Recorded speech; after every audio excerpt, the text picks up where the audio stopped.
चतुर्थीच्या मिरवणुकीच्या वेळी का करत नाही हा प्रश्न विचारण्याचा धाडस लोकांनी दाखवला पाहिजे, हिंदू म्हणून दाखवला पाहिजे।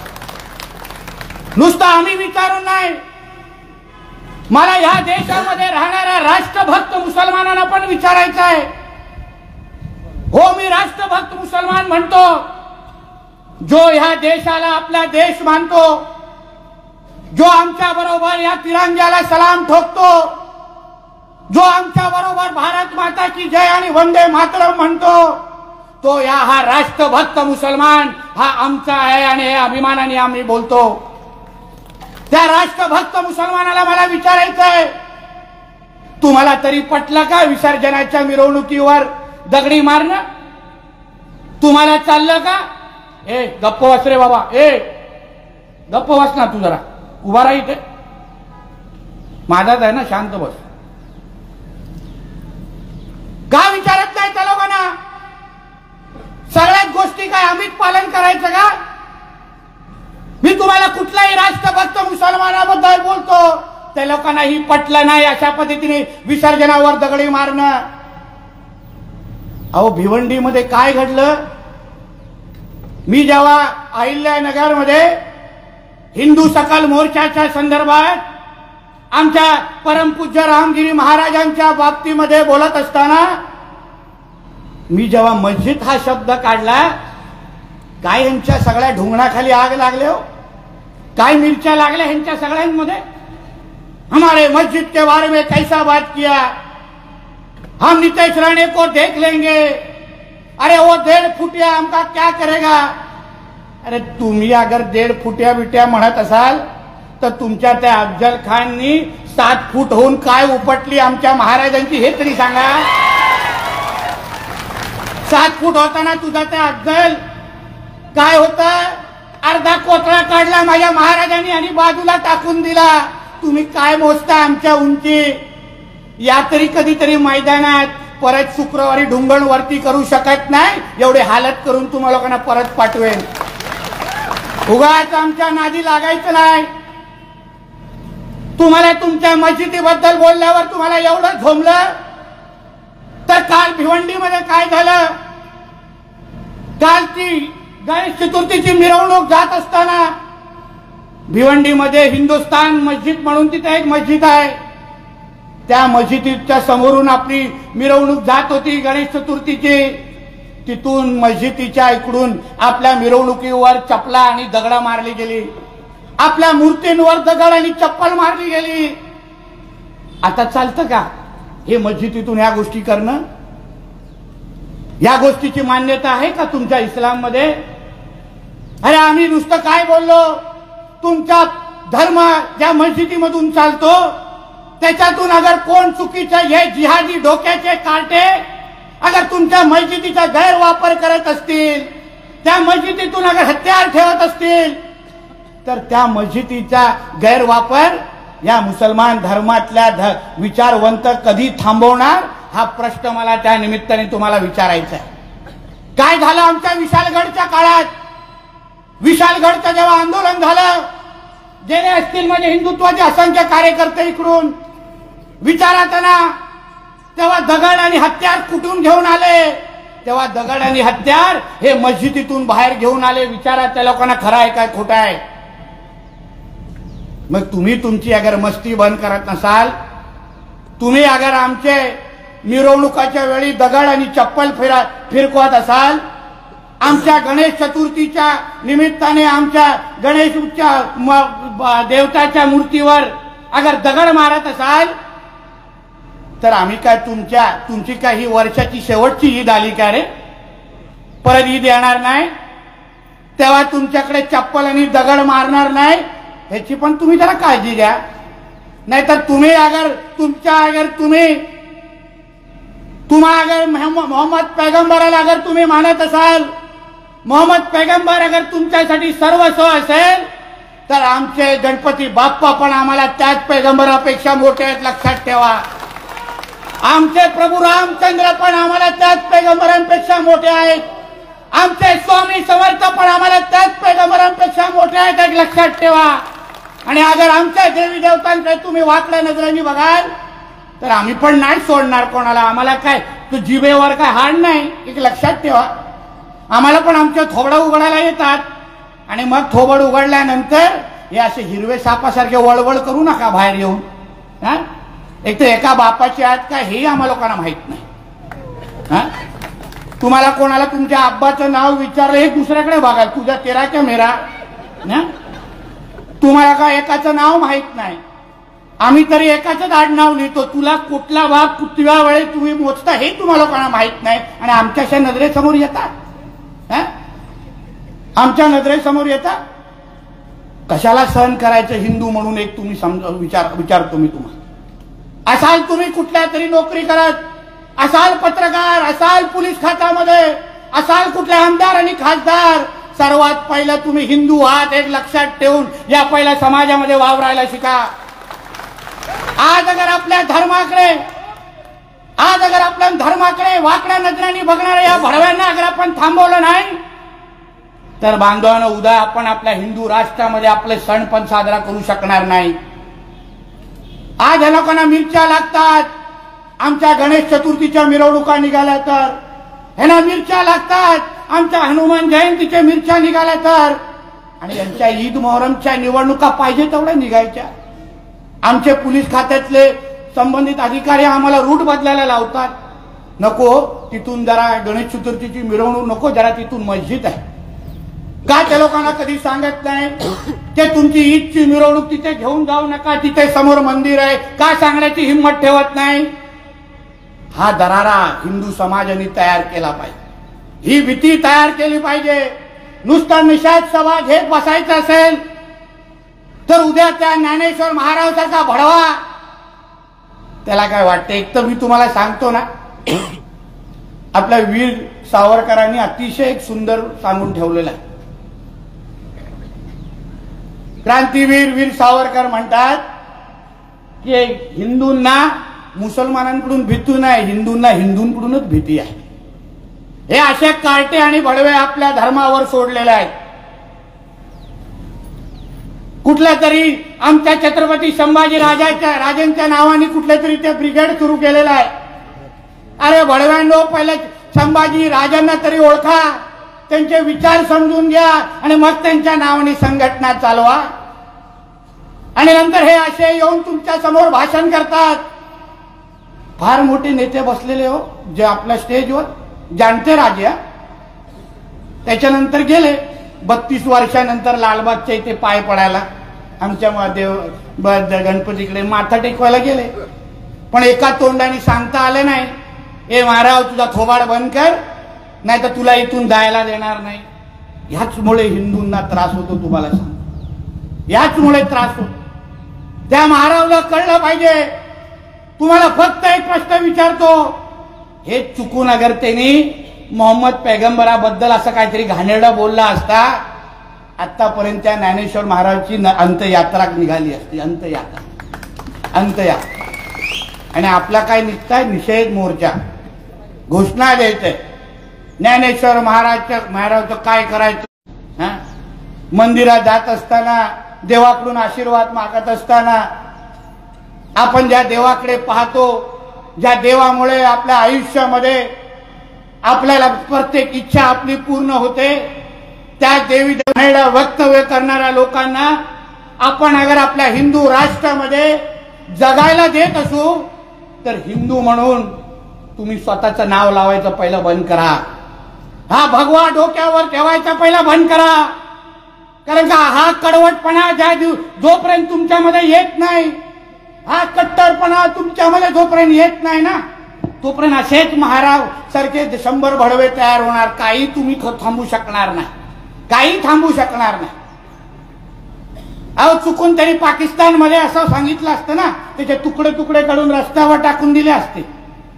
कुठल्या मुसलमानांनी पण बोललं असतं ना, तरी त्याचे तुकडे तुकडे करून टाकून दिले असते मोहम्मद पैगंबराबद्दल. अहो कडवटपणा हिंदूंमध्ये कधी येणार, हाच आज काळाचा प्रश्न आहे. आम्ही बोलतो तर लगेच नितेश राणेला दंगल भडकवायची, नितेश राणेला अटक करा. काय बोलले आमचे परमपूज्य रामगिरी महाराज, काय वेगळं बोलले? परमपूज्य पूज्य महान रामगिरी महाराजांनी जे काय मोहम्मद पैगंबरांबद्दल बोलले, आमचे पत्रकार मित्र इथे आहेत, त्यांना मी विनंती करतो, जरा युट्यूबवर जावा आणि जाकीर नाईक नावाचा त्यांचा एक जो भडवा आहे, जो आज पळून गेलेला आहे, देशाच्या बाहेर बसलाय, त्याचं भाषण काढा आणि मी तुम्हाला विनंती करतो त्याचं भाषण ऐका. त्यांनी आमच्या परमपूज्य रामगिरी महाराजांनी जे वक्तव्य केलं त्यांच्यातल्या 100 तरी मुसलमान धर्मगुरूंनी आणि विचारवंतांनी अजून सांगितलेलं आहे. परमपूज्य रामगिरी महाराज काही वेगळं बोललेले नाही. मग तुम्हाला जाकीर नाईक बोलला तर चालतो, तुम्हाला तुमचे 100 तरी धर्मगुरू बोलले तर चालतात, पण एका हिंदू विचाराच्या, हिंदुत्वरी विचाराच्या परमपूज्य रामगिरी महाराजांनी म्हणू नये, हा ह्यांचा कट्टरपणा आहे. हे हिंदूंनी ओळखलं पाहिजे. त्यांना रामगिरी महाराजांच्या वर आक्रमण करायचं नाही, त्यांना धमक्या द्यायच्या नाही, त्यांना हिंदू समाजाला संदेश द्यायचा आहे, तुम्हाला सगळ्यांना संदेश द्यायचा आहे. ते आमच्या जाकीर नाईक बोलला तर चालतो, त्यांनी आमच्या मोहम्मद पैगंबराबद्दल काही बोललं तरी चालतं, पण तुमचा रामगिरी महाराज काही बोलला तर तुमच्या रामगिरी महाराजाला आम्ही जिवंत ठेवणार नाही, अशा धमक्या आमच्या महाराजांना आता येत आहेत.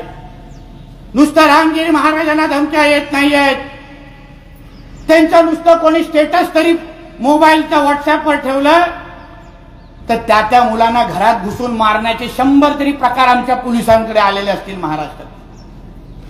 म्हणजे ह्या गोष्टी हिंदू समाज म्हणून आम्ही सहन करायचं? आमच्या संत आणि महाराजांनी आता काय बोलण्या अगोदर आपली भाषणं आणि आपले विचार पहिलं काय मस्जिदीमध्ये पाठवायचे, मौलवींकडे पाठवायचे. अहो बघा, हे जरा मी प्रवचन देतोय, आप जरा देख के बताओ ये बोल सकता हूं क्या, अच्छा बोल सकता हूं क्या, चलो अभी बैठ के बात करतो, चालेल का? हे पाहिजे तर आपल्या देवी देवतांबद्दल बोलणार, पाहिजे तेवढे आपल्या मिरवणुकीवर दगड मारणार, पण आपण ह्यांच्याबद्दल काही बोललो तर आम्हा लोकांना धमक्यापर्यंत हे लोक जातात. आणि हे लोकांना काय वाटतं, ह्यांच्या धमक्याला भीक देणारे आम्ही लोक आहोत का? ह्याच्यातले कुठलेही वडवे तर आम्ही सांगतो, या चला या पोलिसांना 1 दिवसाची सुट्टी मी देतो, तुम्ही तुमची ताकद दाखवा, आणि हिंदू म्हणून आम्ही आमची ताकद दाखवायला मैदानामध्ये येतो. आणि मग आम्हालाही बघायचंय, त्या दिवसाच्या नंतर दुसरी सकाळ हिंदू बघतात काय मुसलमान बघतात हे आम्हालाही बघायचं आहे.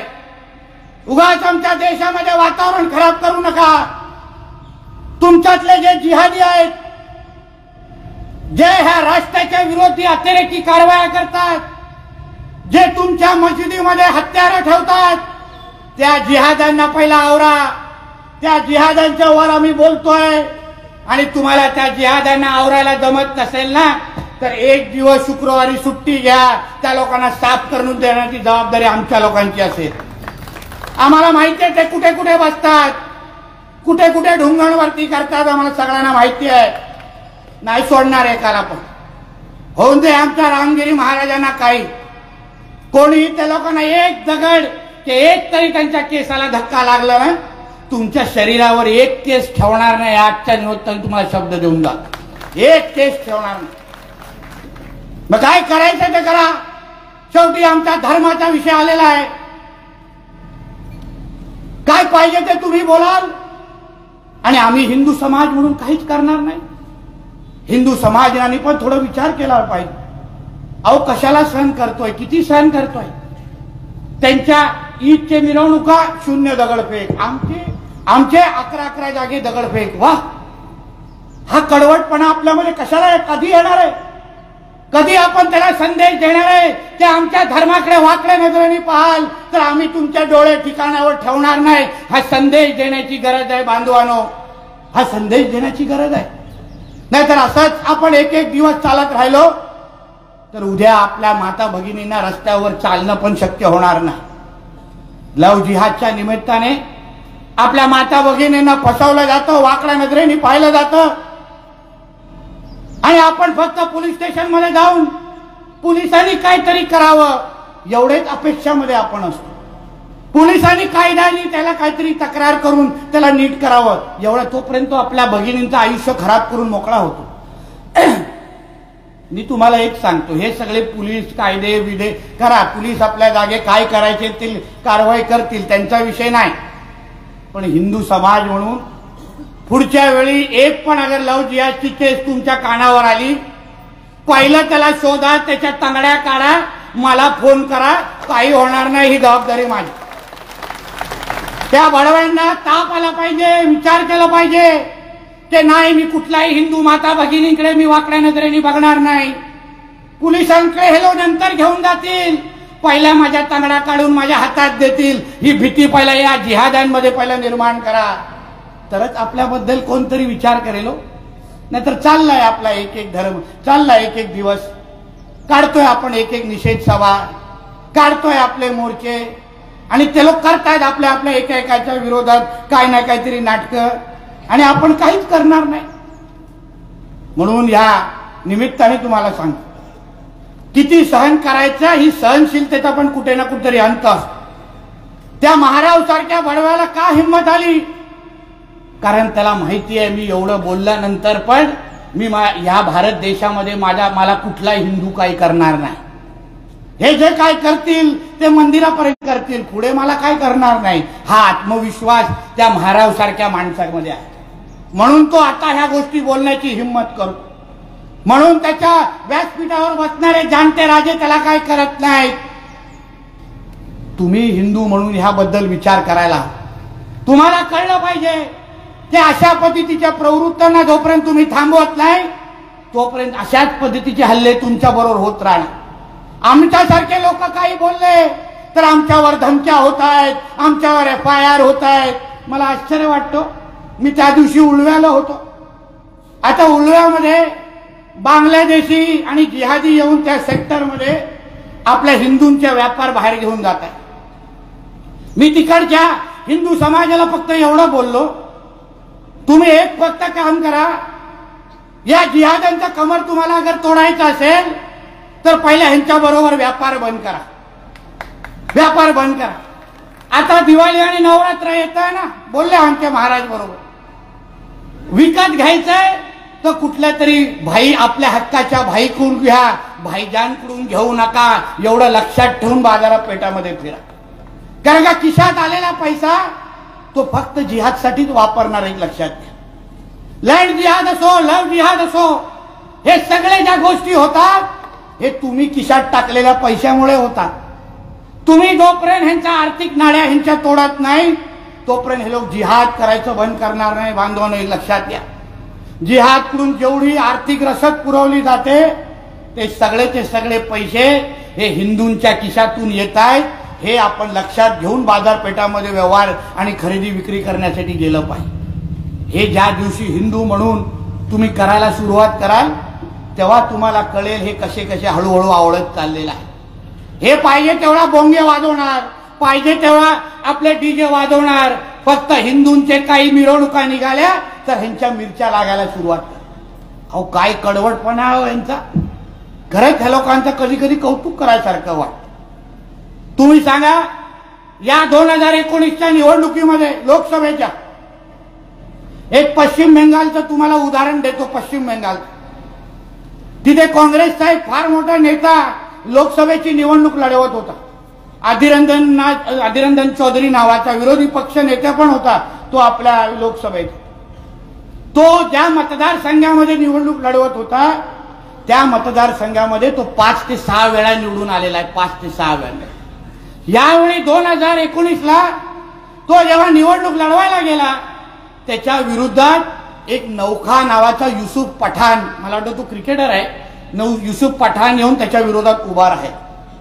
काय करावं, तिकडच्या वोट जिहाद करणाऱ्या जिहाद्यांनी, त्या लोकांनी ह्या 5-6 वेळा निवडून आलेल्या या हिंदू असला तरी, अनुभवी असला तरी या अधीररंजन चौधरीला पाडलं आणि त्या मुसलमान असल्यामुळे त्या युसुफ पठाणला निवडून आणलं. असा कडवटपणा हिंदूंमध्ये आला पाहिजे. हे तुम्ही शिकलं पाहिजे. नाही तर नुसतं कोणतरी नितेश राणे येऊन बोलतो, कोणतरी देवळेकर महाराज येऊन तापवतो म्हणून 4 तास तापायचं आणि उद्यापासून तेच सहन करत बसायचं. असं केलं तर आपला काहीच होऊ शकणार नाही. आपल्यावरचे हल्ले बंद होणार नाही. तुम्ही आमची चिंता करू नका. परमपूज्य रामगिरी महाराज असतील, तुमचे नितेश राणे किंवा ह्या महाराज असतील, आम्हा लोकांना हे लोक काही करू शकत नाही. नुसतं मीडियाच्या समोर भोकू शकतात, समोर आले तर नजरेला पण साले उभे राहत नाहीत. असे लायकीचे हे लोक सगळे आहेत, असे लायकीचे हे लोक आहेत. त्यालाही माहिती आहे की नितेश राणे नुसता येत नाही, तयारीमध्ये येतो. माझ्यासमोर कोणीही आला, आता त्यांना वाटतं की मी नुसतं मोर्चासाठी निघतो, असं नाही. आजूबाजूची ही मुलं आहेत ना, सगळ्यासाठी तयार आहे, सगळ्यासाठी तयार आहे. कोणीतरी यावं मस्जिदीकडून दिशेने, परत जातील का बघा माझ्या नजरेसमोरून. असा धाक आपला असलाच पाहिजे. कोणी आपल्या वाकड्या नजरेने आपल्याकडे पाहता कामा नये. हिंदू म्हणून तुम्ही सगळ्या बाबतीमध्ये तुमचा कडवटपणा दाखवलाच पाहिजे. अहो त्या मुरुडमध्ये एक लहान लहान 13-13, 14-14 वर्षाच्या मुलांना हे लोकांनी पुढे केलं आणि आपल्या गणेश चतुर्थीच्या मिरवणुकीवर दगडं मारायला लावली. आणि आपण तिकडे जेव्हा आवाज करायला गेलो तेव्हा आपल्याला दाबण्याचे प्रकार सुरू झाले. ह्या गोष्टीबद्दल हिंदू म्हणून तुम्ही सगळ्या बाबतीसाठी तयार राहिलं पाहिजे. ठीक आहे, गेल्या कालच्या मिरवणुका ईदच्या निघाल्या. अगर हे लोकांनी असेच आपल्या मिरवणुकीवर, आमच्या सणासुदीवर अगर हल्ले थांबवले नाही तर मी तुम्हाला आज सांगून जातो, महाराष्ट्रामध्ये एक ईदची मिरवणूक परत आम्ही काढून देणार नाही. घ्या किती पोलीस फोर्स घेऊन तिथे उभे करा, लावा किती तुमची ताकद, मग आम्ही पण भगवादारांची ताकद तुम्हाला अशी दाखवू, शुक्रवारी परत तुमची ढोंगणं परत वरती येणार नाही, एवढा शब्द देऊन जातो. सुरुवात आम्ही केली नाही, सुरुवात तुम्ही केली. आम्ही तुमच्या ईदच्या मिरवणुकीमध्ये दगडी मारली नाही, तुम्ही गणेश चतुर्थीच्या वेळी दगड मारलाय आणि प्रत्येक दगडचा हिशोब करून ठेवलेला आहे.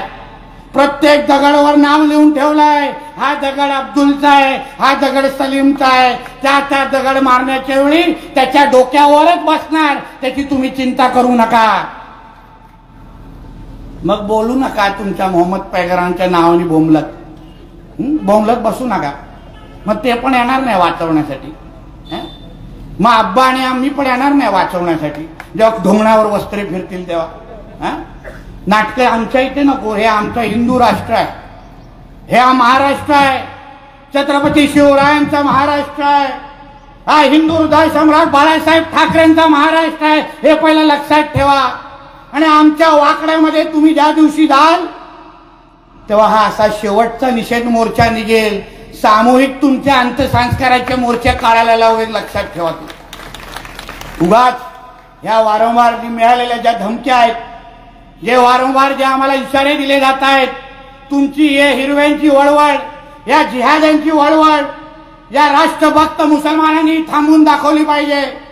तुमच्यातले जे विचारवंत आहेत, जी भाईचाराची गोष्ट बोलतायत, मी तुम्हाला परत सांगून टाकतो, आमच्या देशामध्ये सर्व धर्म समभाव चालणार नाही. इथे पहिलं हिंदूंचं हित बघितलं जाईल आणि मग बाकींच्यांना आम्ही मोजणार, बाकीच्यांना मोजणार. उगाच सर्व धर्म समूहाचे टेप रेकॉर्डर ना जाऊन पाकिस्तानमध्ये वाजून दाखव, मग बघ ढोंगण्यावर कशी वस्त्रे मारतात तुझ्या.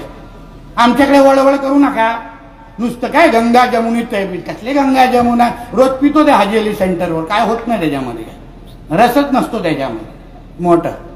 आम्हाला पडपड करून दाखवतात. आंदो व नितेश राणे को मस्जिद के बाहेर छोडे. अरे तुझ्या मस्जिद मध्ये 100 वेळा येऊन गेलेलो रे, काय करू नाही शकणार तुम्ही, आम्हाला काय करू शकणार.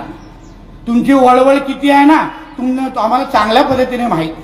आम्हाला काय तुमची वळवळ नवीन नाही, पण हीच भूमिका प्रत्येक हिंदूंनी ठेवली पाहिजे असं मला तुम्हाला सगळ्यांना सांगायचं आहे.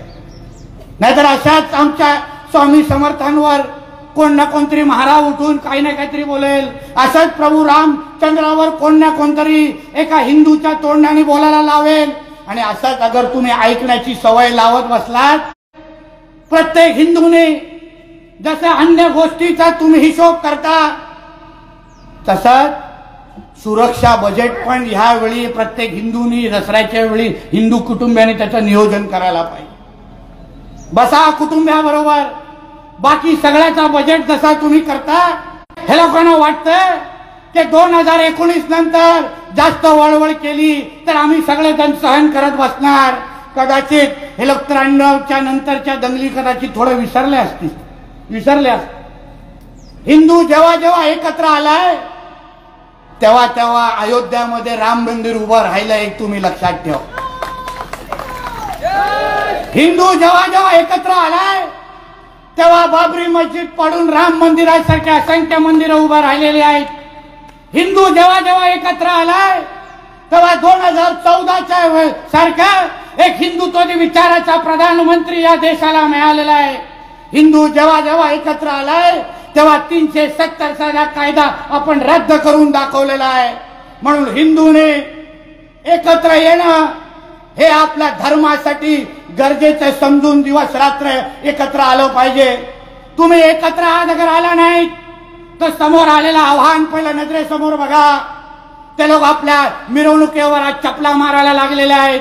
आपल्या स्वामी समर्थ असतील, आपले प्रभू रामचंद्र असतील, ह्यांच्यावर शिवाय शाप करणाऱ्या लोकांना पुढे करायला लागलेले आहेत.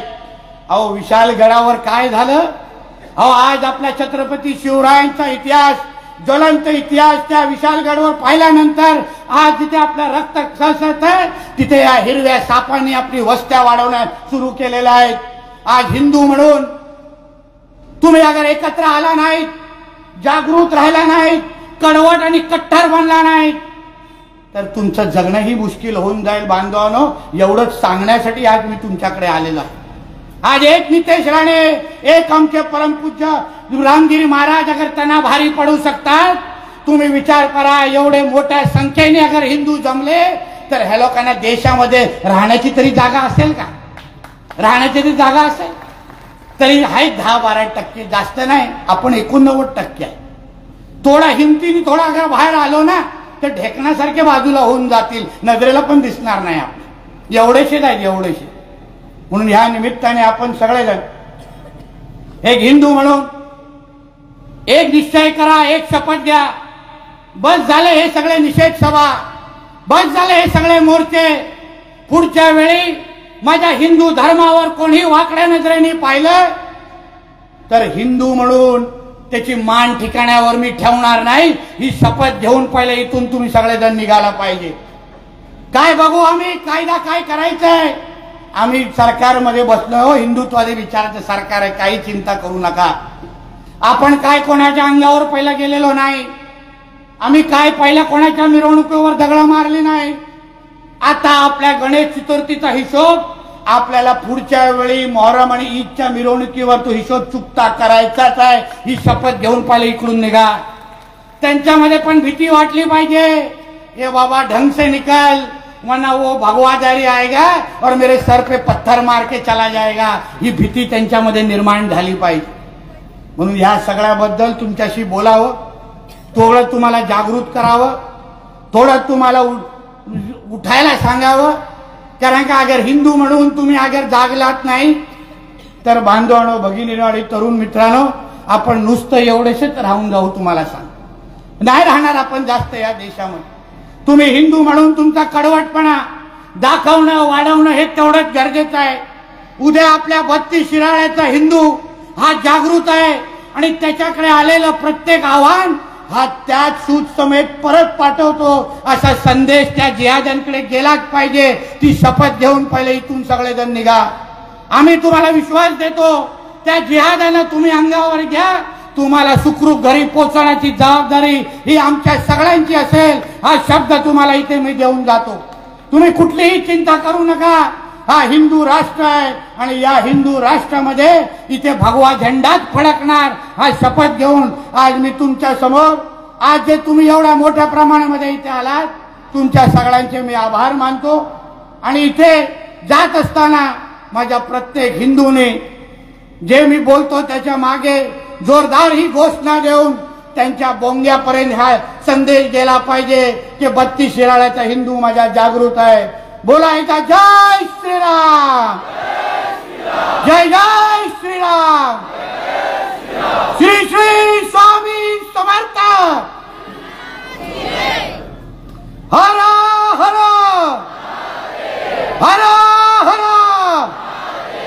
हर हर उनका अली हमारा बजरंग